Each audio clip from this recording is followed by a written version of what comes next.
শেষ জামানার সবচেয়ে বড় বিপদ ফিতনা। একজন ইমানদারের উপরে সবচেয়ে বড় বিপদ হলো, ইমানের সবচেয়ে বড় পরীক্ষা হলো না, আদম সৃষ্টির পর থেকে কিয়ামত পর্যন্ত একজন মুমিনের জন্য বড় কোনো ফিতনা নাই। নবী সাল্লাল্লাহু আলাইহি ওয়াসাল্লাম মানুষের ঈমান হরণ করে কোটি কোটি মুসলমানকে মাত্র 40 দিনের মধ্যে বেঈমান কাফের বানায় ফেলল। একেবারে প্রকাশ্য কাফের, আচরণগত কাফের না, ডাইরেক্ট কাফের। বাদ 2 বেলা না খাইলে কোনো সমস্যা নাই, মাটির ঘরে থাকলেও কোনো সমস্যা নাই, বিছনা খাট পালং সবার সমান না হইলেও অসুবিধা নাই, কিন্তু ঈমান হারা হইলে বড় অসুবিধা। ঈমান হারা হয়ে কবরে গেলে অনন্তকালের জন্য জাহান্নামেই জ্বলতে হবে। তো আল্লাহর নবী সাল্লাল্লাহু আলাইহি সাল্লাম ব্যাপারে সাহাবাদেরকে বর্ণনা করছেন আসরের নামাজের আগে। এখনো সৌদি আরবে আসরের নামাজের শুরু ওয়াক্ত নিয়ে উলামায়ে কেরামের মধ্যে একটু ইখতিলাফ আছে। তো সাহাবায়ে কেরাম আসরের নামাজ পড়ে নবীজি সাল্লাল্লাহু আলাইহি সাল্লামের সাথে নবীজি সাল্লাল্লাহু আলাইহি সাল্লাম মসজিদ থেকে বের হইছেন। নিজের ব্যক্তিগত কাজ সেরে মাগরিবের নামাজের পূর্বে নবীজি আবার মসজিদে আসছেন।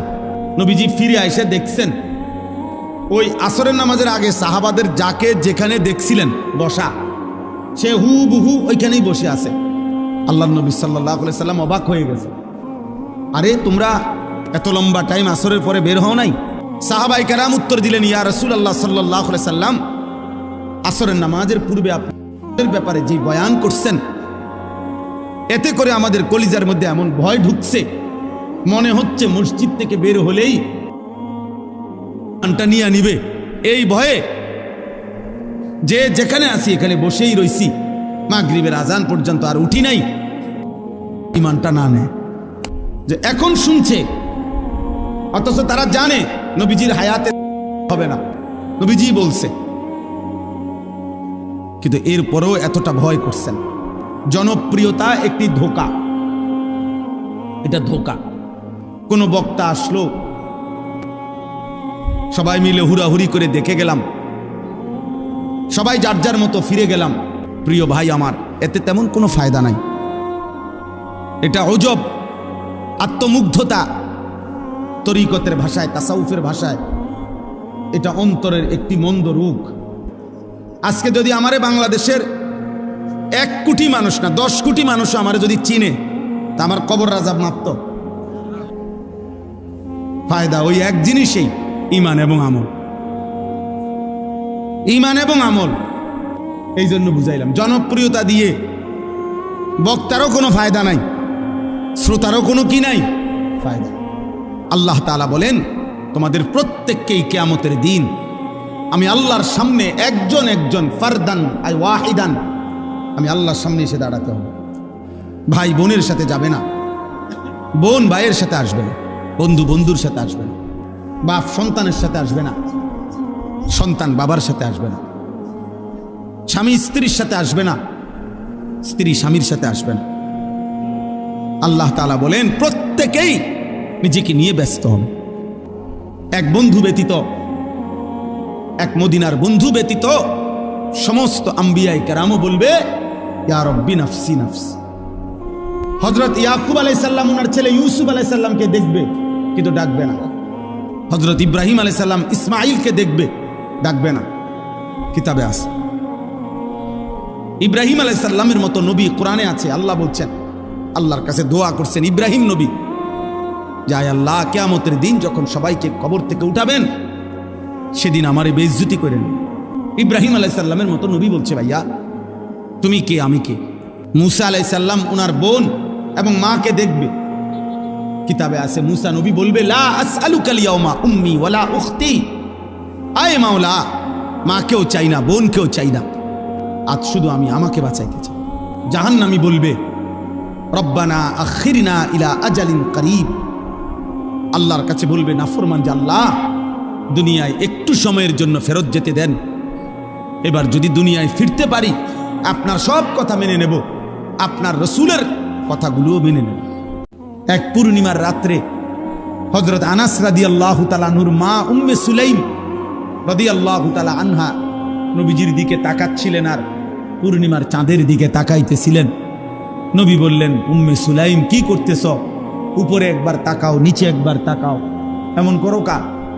বলতেছে, আয় রাসূল, দেখছিলাম পূর্ণিমার ওই চাঁদ সুন্দর নাকি আপনি সুন্দর। যেখানেই যতবার সাহাবীরা দেখছে প্রতিবারেই সাহাবীরা বলছে, হায় রাসূল, আপনি সবচেয়ে সুন্দর, লা আনতা আহসানু ইন্না, আপনি কসম সবচেয়ে সুন্দর। এই ডান দিকে বাম দিকে সামনে যাদের চুল বড়, প্রিয় ভাইয়া খবর লাগাও, ওই মানুষগুলোর কোনো জন্মের পরিচয় বা বংশের পরিচয় বা পৃথিবীতে উল্লেখযোগ্য কোনো পরিচয় আছে কিনা। দাড়িবিহীন যে মানুষ, আপনি আরেকবার ভাইবেন। আল্লাহ তাআলা কোরআনে বলছে, ওয়াদ্দুহা, বন্ধু আপনার আলোকোজ্জ্বল সুন্দর পবিত্র চেহারার কসম। এই শব্দের দুই অর্থ, এক অর্থ এটা। আল্লাহ বলছে আপনার চুল বড় সুন্দর, আপনার চেহারাও বড় সুন্দর। তাহলে এই জন্য চুল সুন্দর রাসূলের, চেহারা সুন্দর রাসূলের। এই জন্য নবীজির চেহারা মুবারক তো ছিল দাড়িওয়ালা, দাড়িবিহীন না। আল্লাহ বলছে, বন্ধু আপনার পুরো হায়াতের কসম, 63 বছরের প্রতি সেকেন্ডের কসম, আমি আপনার প্রতি সেকেন্ড ভালোবাসি। কি পরিমাণ মহব্বত করছে। মক্কার কুরাইশরা বলতো যে কোরআন মুহাম্মদের বানানো, আর বানানো কথার নিয়ম হলো একজনে একটা কবিতা, গল্প, উপন্যাস বানাইলে, লেখলে, এটা দেখে দেখে এটার উপরে আইডিয়া করে আরেকজনও আরেকটা বানাইতে পারে এবং এটা ব্যাখ্যা করতে পারে। তো আল্লাহ তাআলা বলছে, আচ্ছা তো ঠিক আছে, যেহেতু এটা মুহাম্মদের বানানো, তো আমি আল্লাহ তাআলা বললাম আলিফ লাম মিম, সে অর্থ কি কও, সে বুঝে কও, তোর আব্বা কও, তোর বাপরে ডাক। আল্লাহ বলছে, আচ্ছা এটা পারছো না, আচ্ছা তো রাখো, তো এবার কও আলিফ লাম র, এটার অর্থ কি কও, কত ফাইলে তো হেডেই পারত। বন্ধু আপনি ঘাবড়াবেন না, আর আপনাকে পাগল বলে, আমি সাক্ষ্য দিচ্ছি, কসম করে আমি আল্লাহ বলছি, আপনার উপরে আমার অগণিত নেয়ামত, এমন নেয়ামত প্রাপ্ত বন্ধু আমার পাগল হতে পারে না। আল্লাহ বলেন, যত ব্যঙ্গ, যত বিদ্রুপ, যত বাধা, যত প্রতিবন্ধকতা করুক, আমনে আমি পরিষ্কার বলে দিলাম, আল্লাহ বলছে আমনেও দেখতে থাকেন, ওরাও দেখতে থাকুক, দেখেন কারবারটা কোনানে যায়, আমনে কইতে থাক। আল্লাহ বলছে 23 বছর আর লাগে নাই, আমার বন্ধুর কালেমার আওয়াজ আমি সারা আলমে পৌঁছায়। নবীজি বলছেন, হাদিসে আছে, কোনো কাঁচা পাকা ঘর বাকি থাকবে না। আফ্রিকার গহীন জঙ্গলেও কালেমার আওয়াজ পৌঁছেছে, পৃথিবীর কোথাও বাকি নেই। কাজে আপনিও দেখেন, ওরাও দেখুক, কে প্রকৃত অর্থে পাগল, কে বিকারগ্রস্ত, কে মানসিক ত্রুটি, মাতাল, পাগল আসলে কে। অল্প সময়ের ব্যবধানে আমি প্রমাণ করব যে আবু জেহেল, আবু লাহাবের কোনো নাম ও নিশানা থাকবে না। আপনি বন্ধুর নাম নিশানা, আপনার কালেমার জয়গান হতেই থাকবে। আল্লাহর দ্বীনে কাতারে কাতারে, দলে দলে মানুষ ঢুকতে থাকবে। একটা মুসলমান বুঝি 60 বছর পর্যন্ত বিড়ি সিগারেট খাবে, এটা মুসলমান? 30 বছর একজন মুসলমান সুদ খায়, এটা মুসলমানের বাচ্চা? একটা মুসলমান বুঝি 60 বছর বয়সও কথায় কথায় গালিগালাজ করবে, এটা মুসলমান? একটা মুসলমান বুঝি প্রত্যেক দিন নর্তকীর ছবি, নাটক, সিনেমা, নাচ, গান, টেলিভিশন দেখবে, এটা মুসলমান? একটা মুসলমান 30 বছর ওজনে কম দেয় প্রত্যেক দিন, এটা মুসলমান?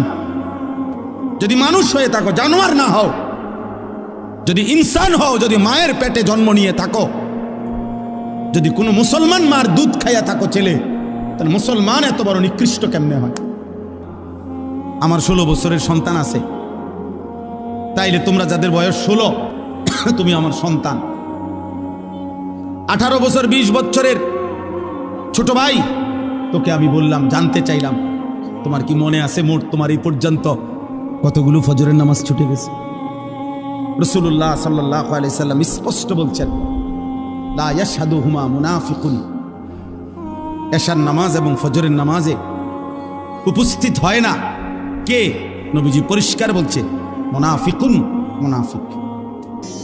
যিনি সুপারিশ করবেন উনি তো তোমাকে বললেন মুনাফিক। তো তোমার সুপারিশ করবে তোমার কোন আব্বায়, তোমার কোন বাপে সুপারিশ করবে? সুদ খাইতে খাইতে কবরে যাবে, নবীজি হাসরের ময়দানে জান্নাত দিয়ে দিবেন সুপারিশ করে। এই তো সুপারিশ নাকি?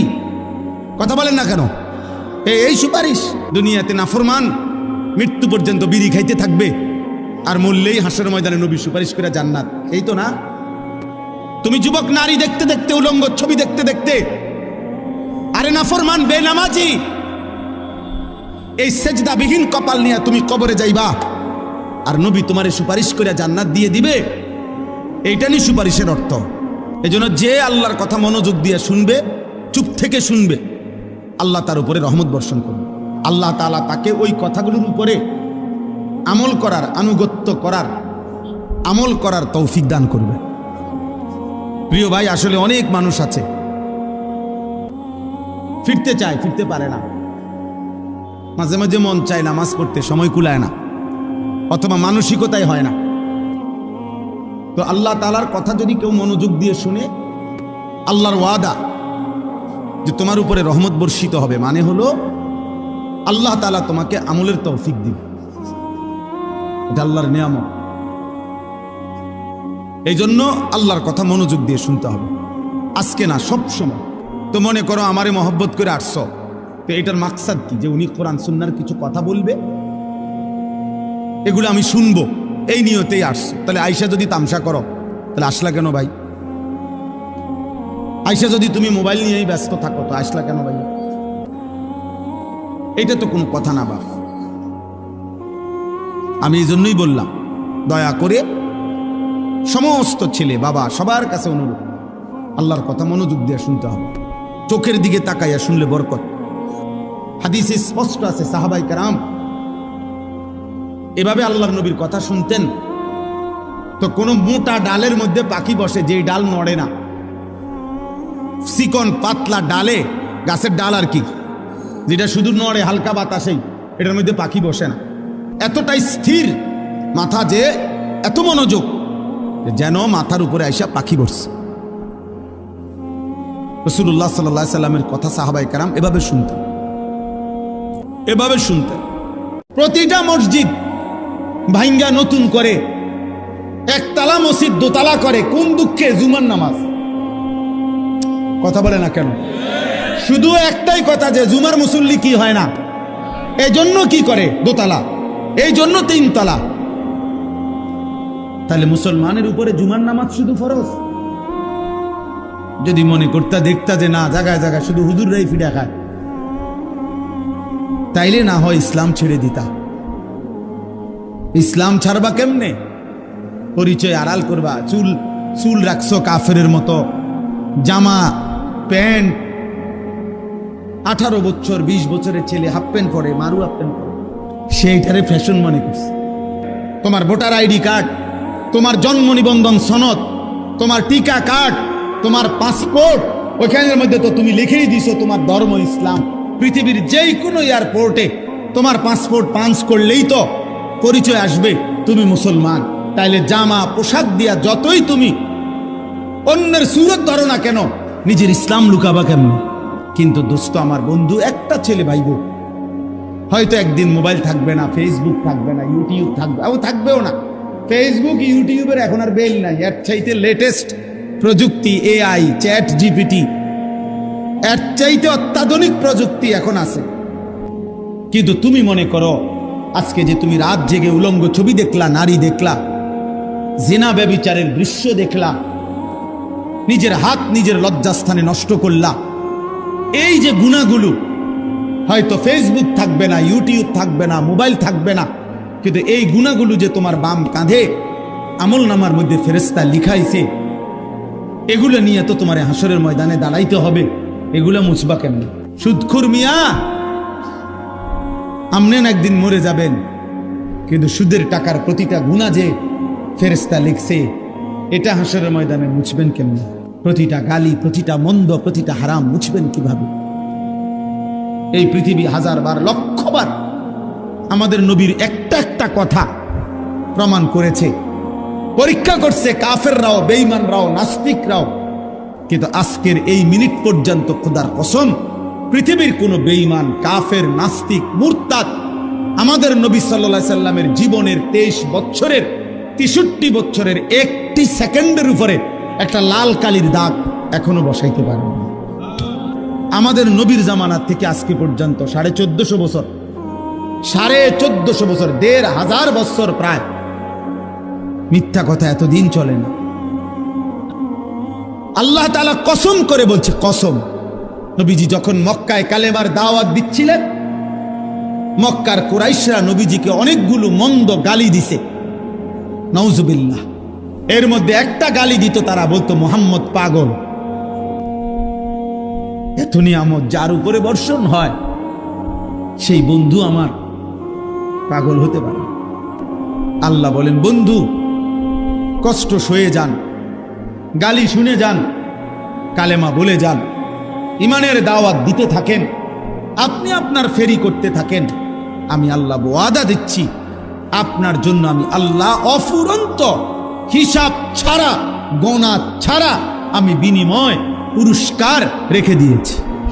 আল্লামা ইকবাল বলছে, হে নবী মুহাম্মদ, যত নবীর যত গুণ, ১৬ লক্ষ নবীর যত গুণ আছে, সব যদি আপনার মাঝে তালাশ করি, আপনি একাই সব।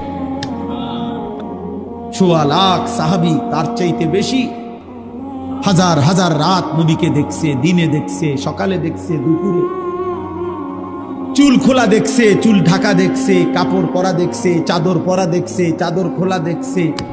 যেখানেই যতবার সাহাবীরা দেখছে, প্রতিবারেই সাহাবীরা বলছে, হায় রাসূল, আপনি সবচেয়ে সুন্দর। হারাম প্রেম হয় না, হারাম ভালোবাসা হয় না। এই মহব্বত, ভালোবাসা, এই শব্দটি ইসলামী দৃষ্টিকোণে কোনো হারাম জায়গায় ব্যবহার করা যায় না। নারীর সাথে বিবাহ বহির্ভূত কোনো মহিলা মেয়ের সাথে হালাল বিবাহ ব্যতীত অন্য যেই কোন রকমের সম্পর্ক, এটার নাম একটাই, জিনা। ছুঁয়ে দিলেও জিনা, কথা বললেও জিনা, তাকাইয়া থাকলেও জিনা, কানে শুনলেও জিনা, পায়ে হাঁটা চোখ গেলেও সাথে জিনা, অন্তরে কল্পনা করলেও জিনা, লজ্জাস্থান দিয়ে অপকর্ম করলেও জিনা। কত সংসারে কত মারামারি, হানাহানি, কোবাকুবি চলতেছে। আহা, এজন্য বিবাহ বহির্ভূত নারী পুরুষের সম্পর্ক, বিবাহিত পরকিয়া আজ হাজার হাজার লাখ লাখ ঘরে। আপন স্ত্রী, আপন স্বামীর থেকে অন্য পুরুষের প্রতি আসক্ত বেশি। প্রতিদিন প্রতিদিন প্রতিদিন পরকিয়ার কারণে কত সংসার ভেঙে যাচ্ছে। এটা জিনা, এটা বেবিচার। হারাম কখনো ভালোবাসা হয় না। আল্লাহ আমাদের ছেলেদেরকে বুঝার তৌফিক দান করে। এই সমাজ নাই তো টিকানো যাবে না রে বাপ। এই প্রজন্ম একটা সময় ছিল দুষ্ট, বদমাশ, চরিত্রহীন, নেশাখোর, গাঁজাখোর, অসৎ, এরকম মানুষ সব যুগেই ছিল, ছিল কিনা বলেন না? কিন্তু একটি সমাজের মধ্যে যদি 200টা বাচ্চা হয়, ছেলে হয় 16 বছরের, এরা যদি 190 জনই নামাজ না পড়ে, 190 জনই যদি নামাজ না পড়ে, মা বাবা, বংশ, ইসলাম, দিন, ধর্ম, আল্লাহ, কোরআন, রসুল, তাহলে এই সমাজ টিকবে কেমনে? বাপ, প্রতিটা মসজিদ ভাঙ্গা নতুন করে, একতলা মসজিদ দোতলা করে, কোন দুঃখে? জুমার নামাজ। কথা বলে না কেন? শুধু একটাই কথা, যে জুমার মুসল্লি কি হয় না, এই জন্য কি করে দোতলা, এই জন্য 3 তলা। তাহলে মুসলমানের উপরে জুমার নামাজ শুধু ফরজ? ফজরের মুসল্লি কমতে কমতে কোথায় আসছে বলেন? ফজরের মুসল্লি কমতে কমতে কোথায় আসছে? 5 ওয়াক্ত নামাজের মুসল্লি কমতে কমতে কোথায় আসছে? দুনিয়া 1000 বার বললেও, দুনিয়া 1 লক্ষ বার বললেও, তাম দুনিয়ার চাবি আপনার হাতে দেখাইলো যে আমি গোটা পৃথিবীটা আমার বাউন্ডারি ওয়াল, আর এটার একটা গেট, আর এই চাবিটা আমার হাতে, খোদার কসম এটাও কিছু না। তাম দুনিয়ার মূল্য যদি আল্লাহর কাছে একটা মাছির ডানার পরিমাণ মূল্য থাকতো, নবীজি বলেন একটা বেঈমান, একটা নাফরমান আল্লাহর অবাধ্যতা করে 1 ঢোক পানিও পান করতে পারত না। এজন্য আল্লাহ ফেলে রাখছে, যাও বান্দা দস্তরখানের মতো, দুনিয়া আমার খোলা দস্তরখান, সবটা দুনিয়া ভোগ করো। কিন্তু দেখার বিষয় হলো রব্বুল আলামিন বলে, বান্দা গুনে গুনে হিসাব করে বুঝ দিয়ে এরপরে আখেরাত দেব। আখেরাতের এক ঢোক পানি মিলতেও আমারে সেজদা বুঝায় দিতে হবে। শুক্রবার আপনাদের মসজিদের যিনি ইমাম সাহেব জুমার খুতবা দেয়, উনার বয়ান মনোযোগ দিয়ে শুনুন। সব হুজুরে সারা বাংলাদেশে চিনতে হইব, এটা জরুরি। সব হুজুর জনপ্রিয় হইতে হইব, সব হুজুর একবারে বক্তা হইতে হইব সারা বাংলাদেশে। এটা কোনো কোরআন সুন্নাহ বলে নাই। অনেক বয়স্ক লোকের মানসিকতাই ভালো আছে মাশাআল্লাহ, তারা তিনজন আল্লাহর রহমতে বিদেশ, আপনার দোয়ায়। চারোগা মাইয়াও বিয়ে দিয়ে লাইছি, বাড়িতে একখান বিল্ডিংও করছি আল্লাহর রহমতে, 4টা রুম, ভিতরে 2টা বাথরুম, বাথরুমও টাইলস, মাশাআল্লাহ কামিয়াব চাষা, টাইলসে মতে।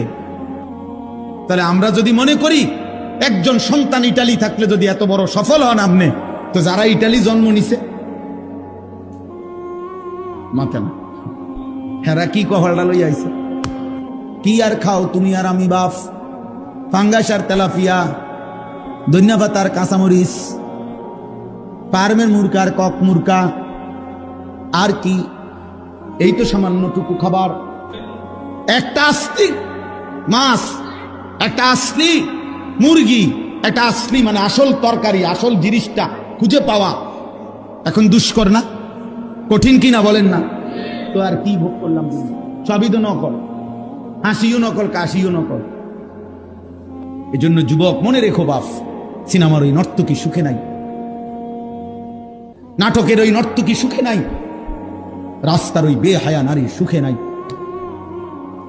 ও মূলত যে হাসে, ও যে রূপ দেখায়, যৌবন দেখায়, ও তো টাকা পয়সার বিনিময়ে দেখায়। ওর হাসিটার মধ্যে টাকা, ওর কাশির মধ্যে টাকা, ওর কান্নার মধ্যে টাকা। ও তো টাকায় হাসে, টাকায় কাঁদে।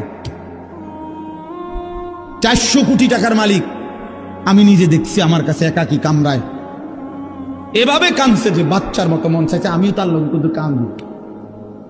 অথচ গোটা পৃথিবী বলতেছে, পৃথিবী জানে আমি সুখের সাগরে, আমার কলিজার ব্যথা, আমার সারা রাত্রের অস্থিরতা, আমার দুঃখ, আমার পেরেশানি, আমার সাংসারিক যন্ত্রণা জ্বালা যা আমি জানি। একদিন দিন ফুরাইলে দেখবে যে শরীরটাও নাই, স্বাস্থ্যও নাই, যৌবনের ক্ষমতাও নাই, আবার আখেরাতও নাই। আখেরাত আইব কইতে তো আমলই করে নাই, নামাজে পড়ে নাই। নারীর আসক্তি মানুষকে মুশরিক বানায়। কিভাবে?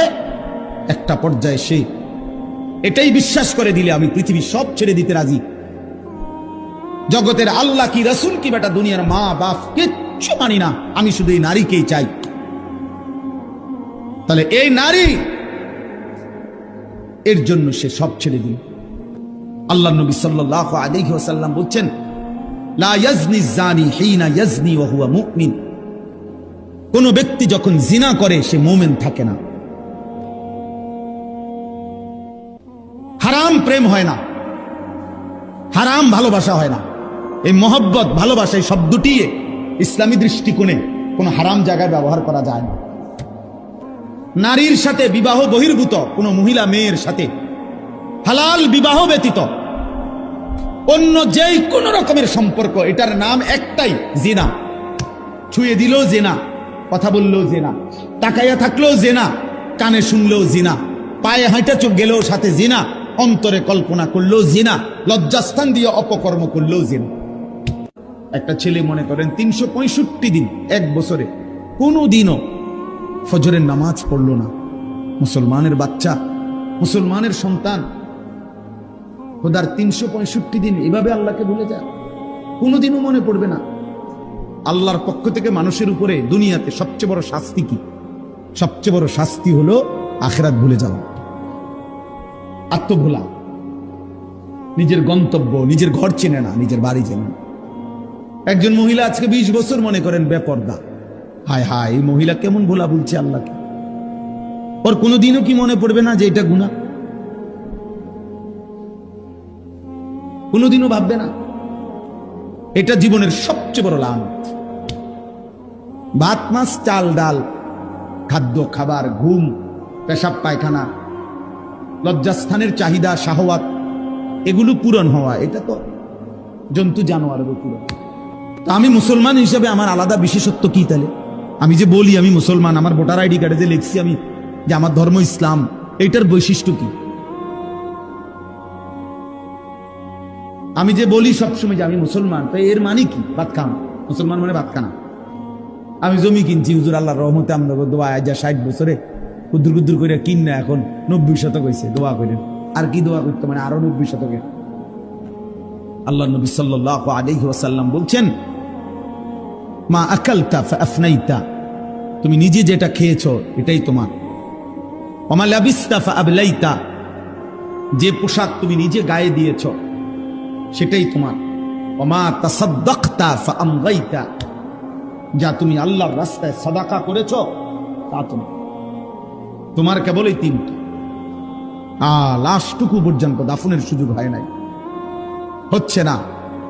কবর থেকে আবার লাশ উঠাইছে, মানে মরা মানুষের হয়তো জিঙ্গাই বুঝে কোন ফুতিরে কোনটা দিবেন। আপনি কইয়া দেন মরছেন কেন, আপনি মরলেন কেন মিয়া? দুনিয়া বাড়ানোর নেশা তোমাদেরকে গাফেল করে দিল। শাগালাকুম ফিদ দুনিয়া ওয়া আনসাকুমুল আখিরাহ, দুনিয়াতে ব্যস্ত করে দিল, আখিরাতকে ভুলিয়ে দিল। আল্লাহ বলেন, আর সেই কবরে পৌঁছলেই তুমি জানতে পারবে কি করা উচিত ছিল আর কি করেছি। সুম্মা কাল্লা সাউফা তা'লামুন, আবার আখিরাতে হাসরের ময়দানেও জানতে পারবে কি করা উচিত ছিল, কি তুমি করেছিলে। ওয়ালা ইয়াযুবু আর রাব্বিকা মিন মিসকালি যাররাতিন ফিল আরদি ওয়ালা ফিস সামা, সাত আসমান ও জমিনের এক বিন্দু, এক যাররা তোমার রবের আড়ালে নয়। আল্লাহ বলছে, আল্লাহ বলে, বান্দা যা করেছিলে সব তুমি তোমার সামনে উপস্থিত পাবে। ইয়াউমা তুবলাস সারাইর, গোপন বিষয়, অন্তরের ভেতরে যে কথা, সেগুলো সেদিন তোমার সামনে খুলে দেওয়া হবে।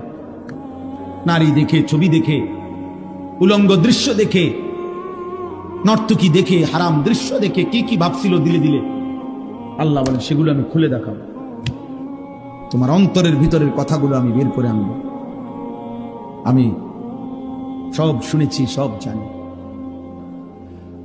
তারা আমারে নামনে বুঝ দিলেন, আমি নামনে বুঝ দিলাম। হ্যাঁ, আমরা হুজুর পাবলিক মিল্লান রেজোরা তালি দিয়া পার হইয়া গেলাম। এরপর আখিরাত। যুবক ভাই, তোমরাও ভাই, তোমার ওই উশৃঙ্খল চুলের কারণে, চেহারার কারণে, তোমার এই বদবখ্ত আকৃতির কারণে হয়তো অনেকে ভয়ে আতঙ্কে তোমারে কিছু বলে নাই। কারণ দেখতেই বোঝা যায় সন্ত্রাসী, দেখতেই বোঝা যায় চেহারা সুরতে আল্লাহ নাই, খোদা নাই, নামাজ নাই, রোজা নাই। এই জন্য হয়তো ভয়ে আতঙ্কে কেউ কিছু বলে নাই।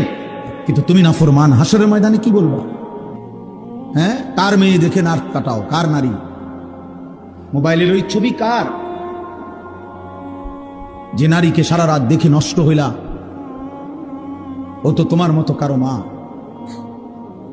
ও তো তোমার মতো কারো বোন। এক যুবক নবীজির জামানায় জিনা করতে চাইছে, নবী তাকে 5টা কথা বলছে। 5 বার নবীজি তাকে জিজ্ঞেস করছে কাছে আইনা, যে যুবক, এই জিনাটা তোমার মায়ের সাথে কেউ করুক, তুমি কি পছন্দ করো? যুবক বলছে, লা ওয়াল্লাহি, না আল্লাহর কসম নবী, আমি এটা পছন্দ করি না। নবীজি এরপরে বললেন, তুমি কি তোমার কন্যার জন্য এটা পছন্দ করো যে তোমার মেয়ের সাথে কেউ জিনা করুক? যুবক বলছে, লা ওয়াল্লাহ, আল্লাহর কসম নবী না। নবীজি বললেন, যুবক, তুমি কি পছন্দ করো তোমার বোনের সাথে কেউ জিনা করুক? লা ওয়াল্লাহ। যুবক বলল, না আল্লাহর কসম। 4 নম্বরে নবী বলেন, আফা তুহিব্বুহু লি আম্মাতিক, তুমি কি তোমার ফুফির সাথে কেউ জিনা করুক, তুমি এটা পছন্দ করো? যুবক বলল, লা ওয়াল্লাহ, না না। 5 নম্বরে বললেন, আফা তুহিব্বুহু লি খালাতিক, তোমার খালার সাথে কেউ জিনা করুক, ব্যভিচার করুক, তুমি কি এটা পছন্দ করো যুবক? যুবক বলছে, না আল্লাহর কসম নবী, আমি এটা চাই না। ওই যুবক বলছে, ইয়া রাসূলুল্লাহ, আমার পুরা জিন্দেগি আপনার জন্য উৎসর্গ। যুবক তখন বলছে, আল্লাহর কসম নবী, ইন্নী তুবতু, আমি তওবা করলাম, আমার চোখ খুলে গেল, আমার দিল খুলে গেল, আমি এমন নাফরমানি আর কোনোদিন করব না, আমি তওবা করছি। অল্প কয়েকদিনের ভাত মাছ রুটি গোশত খাইতে দাও। আল্লাহ বলেন ছেড়ে দাও আদারনি, সুদখোরকে ছেড়ে দাও, ঘুষখোরকে ছেড়ে দাও, দুনিয়া কিস্তিখোরকে দুনিয়া ছেড়ে দাও, বেবিচারী হারাম করে নেশাখোরকে দুনিয়া ছেড়ে দাও। আল্লাহ বলেন ইন্না লাদাইনা আনকালাম ওয়া জাহিমা, আখিরাতে আমি রব্বুল আলামিন রেডি রাখছি জাহান্নামের আগুনের শিকল আর জাহান্নামের ধাউ ধাউ আগুন। হালাল উপার্জনকারী বেচারার বেতন হুদা ৬,০০০, ইমাম সাহেব ৯,০০০ টাকা বেতন, অথচ বেটাও জোয়ান। বেটায় বুঝে না সিএনজি চালালে এত ভালো ইনকাম, এটা ইমাম সাহেব বুঝে না, এটা ইমানদার বুঝে না। তো ১ লাখ টাকা কোন রকমে মিলাইয়া সুদে লাগাইলে, হ্যাঁ, এটার থেকে যে ১০,০০০ টাকা আইব এটা বুঝে না। এটা না বুঝেন কি আছে, কিন্তু ফেস তো হইল আখিরাত। ইমাম সাহেব আটকায় গেছে তো আখিরাত, দিনদার আটকায় গেছে। যে সমস্ত লোক নামাজ পড়ে হালাল খাইতে চেষ্টা করে, শত অভাবের ভিতরে হারাম খায় না, হারাম নেয় না, অত আটকায় গেছে আখিরাতের কারণে। মক্কার কুরাইশরা, কাফেররা প্রতিনিয়ত তারা দুটা কথা বলতো নবীজিকে। এক বলতো, মুহাম্মদ আমার শরীর, আমার জীবন, আমার ইচ্ছা, আমার স্বাধীনতা, সবকিছুর মালিক আমি। শরীর আমার, স্বাস্থ্য আমার, জীবন আমার, যৌবন আমার, টাকা আমার, বাড়ি আমার, সম্পদ আমার, সব আমার। আমার যেটা যখন মন চায় আমি তাই করব। এখানে আল্লাহ কি, আবার ওনার বিধান কি? ২, মক্কার কাফেররা নবীজিকে বলতো, মুহাম্মদ এই কবর থেকে নিয়ে তুমি যা কও এটি সব দিয়ে একটা হইতো। কবর, হাসর, মিজান, ফুলসেরাত, বিচার, হাসাব, আমল নামা, ইডি হুদা কথা এটি হইতো। নাউজুবিল্লাহ, তারা এই কথাগুলো বারবার নবীজিকে বলতো। ফালাউলা ইন কুনতুম গায়রা মাদিনিন, যদি তোমরা বলে থাকো কবর হবে না, আখিরাত হবে না, আর কোথাও ফিরতে হবে না তোমাদেরকে, আমি আল্লাহ পাক পারবো না এগুলা, তাইলে তো নিশ্চয়ই আমি এই রুহুও তো সরাই থাকতাম না। কারণ আমি যদি ওইটি পারতাম না, তাহলে এটা পারবো কেমনে? তো কাজে তারজিউনাহা ইন কুনতুম সাদিকিন, হে নাফরমান, তোমরা তোমাদের দাবিতে যদি সত্যবাদী হও তো তোমাদের এই স্বজনের রুহুটা তার আপন জায়গায় ফিরে। তো যেহেতু এটা পারলা না, আমি আল্লাহ তো পারলাম, আমি তো রুহুটা বের করে নিলাম, তা আমি ওইটাও পারবো। আর তুমি যেহেতু এটা পারো নাই, ওইটাও পারত না। আমি আর তুমি বন্ধু, এই শেষ কথা, হাসলেও মরে যাব, কাঁদলেও মরে যাব, সুখে থাকলেও মরে যাব, দুঃখে থাকলেও মরে যাব, সেজদা দিলেও মৃত্যু হবে, শিরিক করলেও মৃত্যু হবে। আমল করতে করতে কেউ যদি আব্দুল কাদের জিলানিও হয় তাহলেও মরে যাবে। নাফরমানি করতে করতে কেউ যদি ফেরাউন নমরুদ হয় তারও কি হবে? মৃত্যু।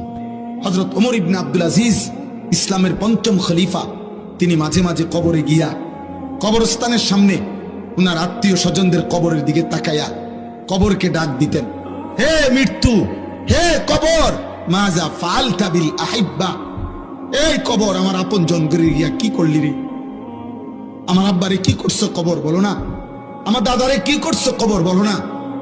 হযরত ওমর ইবনে আব্দুল আজিজ বলেন, আমি শুনতে পাই কবর আমারে ডাক দিয়া বলছে, হে ওমর ইবনে আব্দুল আজিজ, তোমার আত্মীয়, তোমার স্বজন, তোমার আপন জনের শরীরের প্রতিটা অংশ জোড়া জোড়া আমি খুলে খুলে ছিন্ন ভিন্ন করে মাটির সাথে মিশাই দিচ্ছি। এত নিরাপত্তা পেয়ে গেলা কেমন? তোমার আব্বা বিদেশে, জন্য না?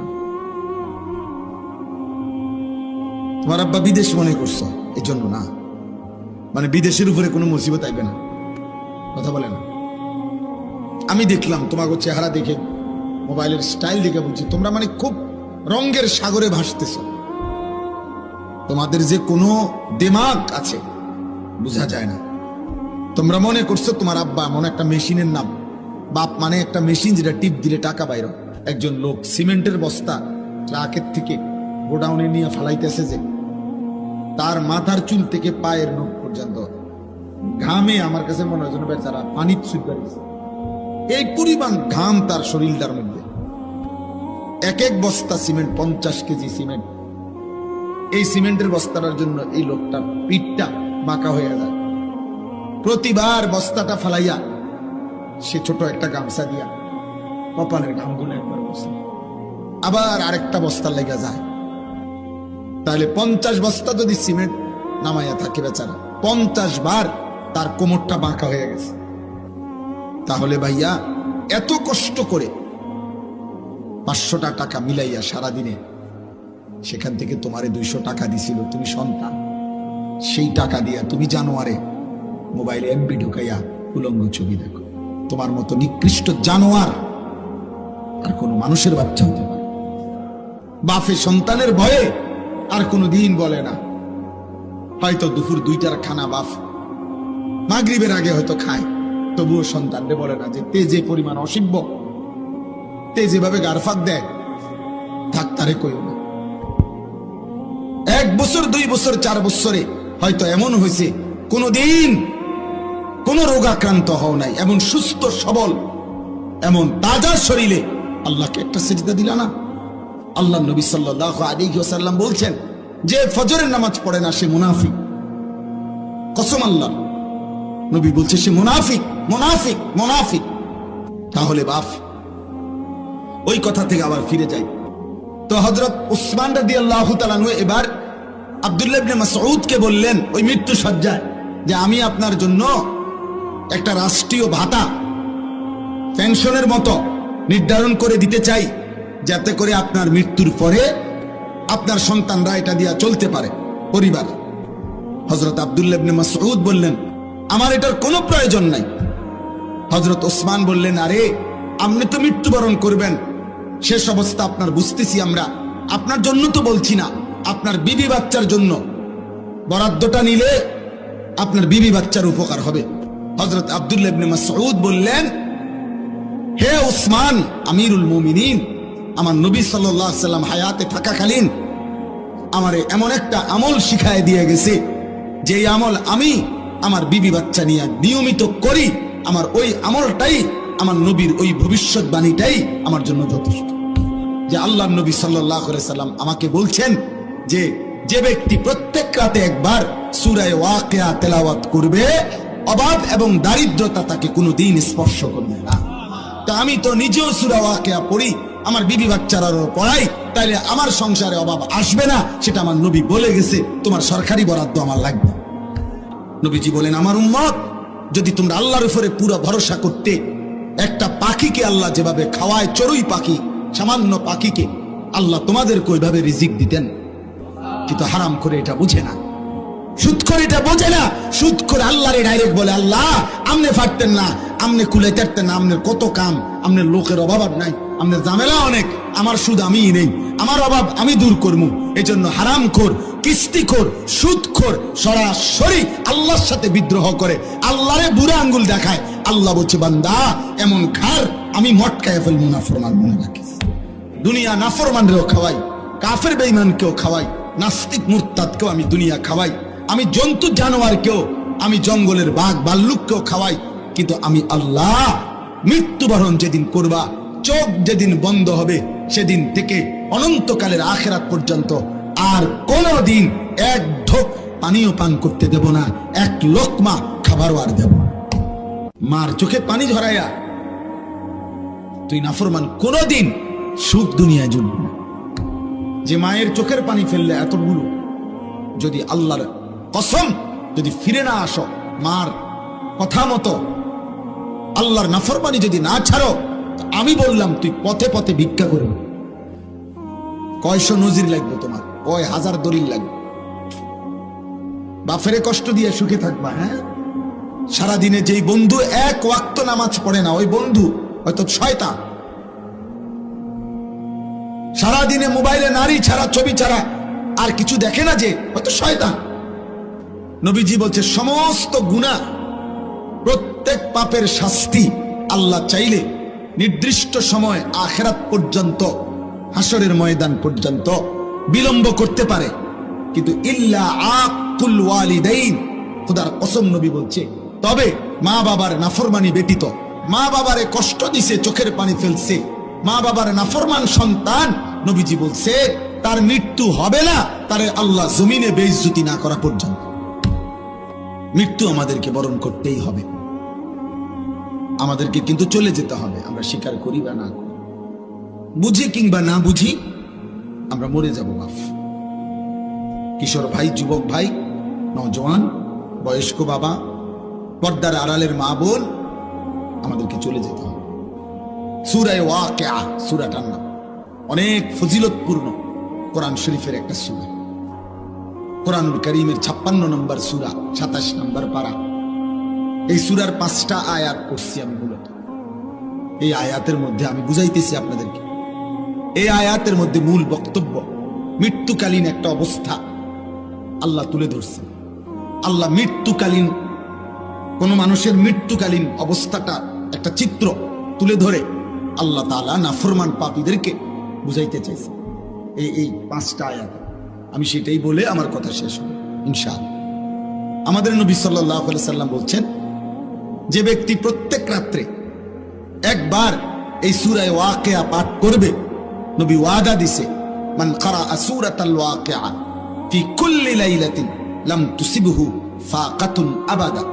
নবীজি বলছে, সূরা ওয়াকিয়া যে প্রত্যেক দিন রাতে পড়বে, আল্লাহর নবী বলছে তাকে কখনোই দারিদ্রতা, অভাব স্পর্শ করবে না।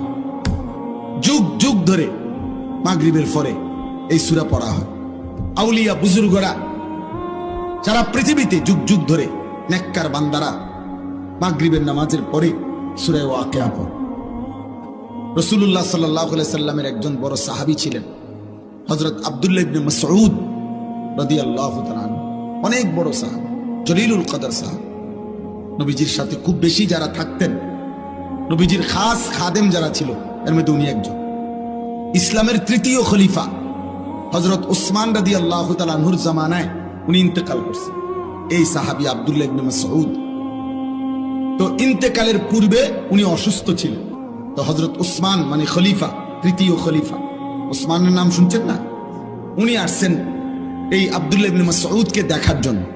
সাহাবী উসমান খলিফা ওই আব্দুল্লাহ ইবনে মাসউদকে ইন্তেকালের পূর্বে বিছানায় শয্যাশায়ী, নবীর সাহাবী উনি এবং বিখ্যাত সাহাবী, ওনাকে বলতেছেন, মা তাশতাকি, হে আব্দুল্লাহ আপনার রোগটা কি? উসমান রাদিয়াল্লাহু তাআলা আনহুর কথার জবাবে বললেন, যুনুবি, আমার সারা জিন্দেগীর গুনাহগুলো আমার রোগ। এবার হযরত উসমান রাদিয়াল্লাহু তাআলা আনহু বলতেছেন, মা তাশতাহি, আপনার মনে কি চায়, আপনি কি চান, চান কি? হযরত আব্দুল্লাহ ইবনে মাসউদ রাদিয়াল্লাহু তাআলা আনহু বলেন, রাহমাতু রাব্বি, আমি আমার রবের রহমত চাই, আমার মালিকের রহমত চাই, মাগফিরাত চাই। এরপরে হযরত উসমান রাদিয়াল্লাহু তাআলা আনহু বললেন, হাল আদউ লাকা তাবিবান। হযরত আব্দুল্লাহ ইবনে মাসউদকে বলেন, আমি কি আপনার জন্য একজন ডাক্তার ডাকবো? সাহাবী কি কয় শুনুন, আত-তাবিবু কাদ আমরাদানি, হে উসমান, ডাক্তার সাহেবই তো আমারে অসুস্থ বানাইছে। মূলত রোগ দেয় কে? সুস্থতা দেয় কে? এইটাই বুঝাইছে। আল্লাহই তো সুস্থ করবেন, আর তিনি তো আমাকে রোগাক্রান্ত করেছেন। আমি আলগা লোক ডাইকা লাভ কি? আলগা লোক ডাইকা লাভ কি? ওনাদের ইয়াকিন ছিল, আমার অসুস্থতা আমার আল্লাহর পক্ষ থেকে, আমার সুস্থতাও আমার আল্লাহ। রবি ইবনে খাইসাম রাহিমাহুল্লাহ উনি বলছে, বাবা শোনো, ডাক্তার ডাকলাম হইলে আমিও, কিন্তু আমি একটা কথা চিন্তা করে দেখছি, যে ডাক্তারকে ডাকবা, ওই ডাক্তার আর আমি রোগী, ও চিরেই আমরা দুইজনই মৃত্যুবরণ করব। কাজেই আমিও যেহেতু মরে যাব, ডাক্তারও যেহেতু মরে যাবে, ওরা ডাক্তার লাভ কি? তার চাইতে চলো আল্লাহরে ডাকি। গুনাহ সবগুলোই মানুষ করছে, অপরাধ সবকালেই মানুষের মধ্যে ছিল। ভাইয়া, তোমরা যা করতেছো এটা বাড়াবাড়ি করতেছো, একেবারেই মুক্ত স্বাধীন নিজের মতো চলতেছ। এই স্রোত কল্যাণ বয়ে আনবে। তুমি একদিন এমন পিছলা খাইবা আর সোজা হইয়া দাঁড়াইতে পারতাম। তো তোমারে যদি শুনাই যে ক্লাস 9-এর ছাত্র কি কয়, তো পাগল হয়ে যাবে। কি বলে? গুনাহ, অসভ্যতা, জিনা, ব্যভিচার, নোংরামি, গুনাহ, নারী, ছবি, অশ্লীলতা, বেহায়াপনা, আল্লাহর কসম। আখিরাতের ক্ষতি তো পরেই আছে, দুনিয়া তো একটা মানুষকে অকর্মণ্য, ধ্বজভঙ্গ, একটা অপদার্থ মানুষ বানায়। কমপক্ষে 10টা চ্যানেলের খবরের দিকে দেখো, খবরে কি কয় দেখবা চারিদিকে পারিবারিক অশান্তি, পরকিয়া, পুরুষ অন্য মহিলার লগে, মহিলা অন্য পুরুষের লগে, ছেলে মেয়ের, মানে অর্থাৎ সর্বত্র মানুষের জীবনটা দুর্বিষহ। এটা অধঃপতনের অর্ধেকের কাছে পৌঁছে গেছে। এই দেওয়াল ভেঙে যাবে। তো তোমাদের চুল চেহারা যদি এমন হয়, তোমরা গ্রামগঞ্জের মানুষ হয়েও যদি এক ওয়াক্ত নামাজ পড়তে মন না চায়, তাহলে কোটিপতির সন্তান, বিত্তশালী, তাদের কি হারাম? নিজের হয়তো একটা গেঞ্জি, একটা লুঙ্গি, কিন্তু সন্তানের জন্য সব উজাড় করে দেয়। কিন্তু তোমরা যা করতেছো এর বিনিময়ে এটা ঠিক না। তোমার আব্বা তোমার সমবয়সী না, কাজে স্বাভাবিক হিসাব হইল হতে পারে, স্বাভাবিক হিসাবে তোমার আব্বা তোমার আগে খবরে চলে যাবে, কিন্তু তোমার কপাল নিয়ে তুমি থাকতে হবে। আমেরিকায় প্রবাসী আমাদের গুরুত্বপূর্ণ শিক্ষিত একজন ব্যক্তি, ওনার সাথে কথা বলছি। এই মুহূর্তে এক ভরি স্বর্ণের দাম 2,09,000 টাকা। মানে এক ভরি স্বর্ণের দাম 2,09,000 টাকা। অথচ এটা অবাক করা ব্যাপার, আশ্চর্য। পৃথিবীতে, সারা পৃথিবীতে কি হইতেছে আন্তর্জাতিক ভাবে, কারণটা কি? স্বর্ণের দাম এরকম আকাশচুম্বী হয়ে গেল কেন? দোস্ত, কৃত্রিম অভাব, কৃত্রিম সংকট, কৃত্রিম দুর্ভিক্ষ তৈরি করা হবে এই পৃথিবীতে। মনে রাখবে, ধরে নাও পকেটে টাকা আছে কিন্তু মার্কেটে পণ্য নাই। ধরে নাও মার্কেটে পণ্য আছে, পকেটে টাকা নাই, তখন কি করবো আব্বা? অর্থাৎ একটা শ্রেণী ভিক্ষুক হয়ে যাবে হয়তো এরা, আর যারা এগুলারে মজুত করে লাইতেছে তারা কৃত্রিম ভাবে পৃথিবীতে অনেক বড় সংকট তৈরি করবে। এটা একটা বললাম, এরকম অসংখ্য বিষয়। আল্লাহকে যে পরিমাণ নারাজ করতেছি আমরা, আমাদের উপরে বড় সড় মুসিবত আসে। যেদিন একটা রুটির জন্য মাইলের পর মাইল হাঁটতে হবে, সেদিন আর চুলের ফ্যাশন থাকবে। অভাবের তাড়নায় কবি বলছিল যে ভাত দে, নয়তো কি মানচিত্র, মানে পুরা দেশ গিলে খাবে। 1974 সালের দুর্ভিক্ষে কুকুরে এবং মানুষে একই ডাস্টবিন থেকে পচা লাশ আর পচা খাবার তুলে খাইছে। এজন্য বাবা আমি বললাম, প্রিয় ভাই, এত অসভ্যতা, এত চরিত্রহীনতা একজন সুস্থ স্বাভাবিক মুসলমান করতে পারে। তোমাদের অসংখ্য ছেলের চেহারা দেখতে বোঝা যায় গত 6 মাসে না, গত 2-4 বছরে কোনোদিন 5 ওয়াক্ত প্রতিদিন নামাজ পড়ছো কিনা তার কোনো চিহ্ন তোমাদের চেহারায় নেই। এত নিরাপত্তা পেয়ে গেলা কেমন? তোমার আব্বা বিদেশ, এজন্য না। তোমার আব্বা বিদেশ মনে করছো এজন্য না।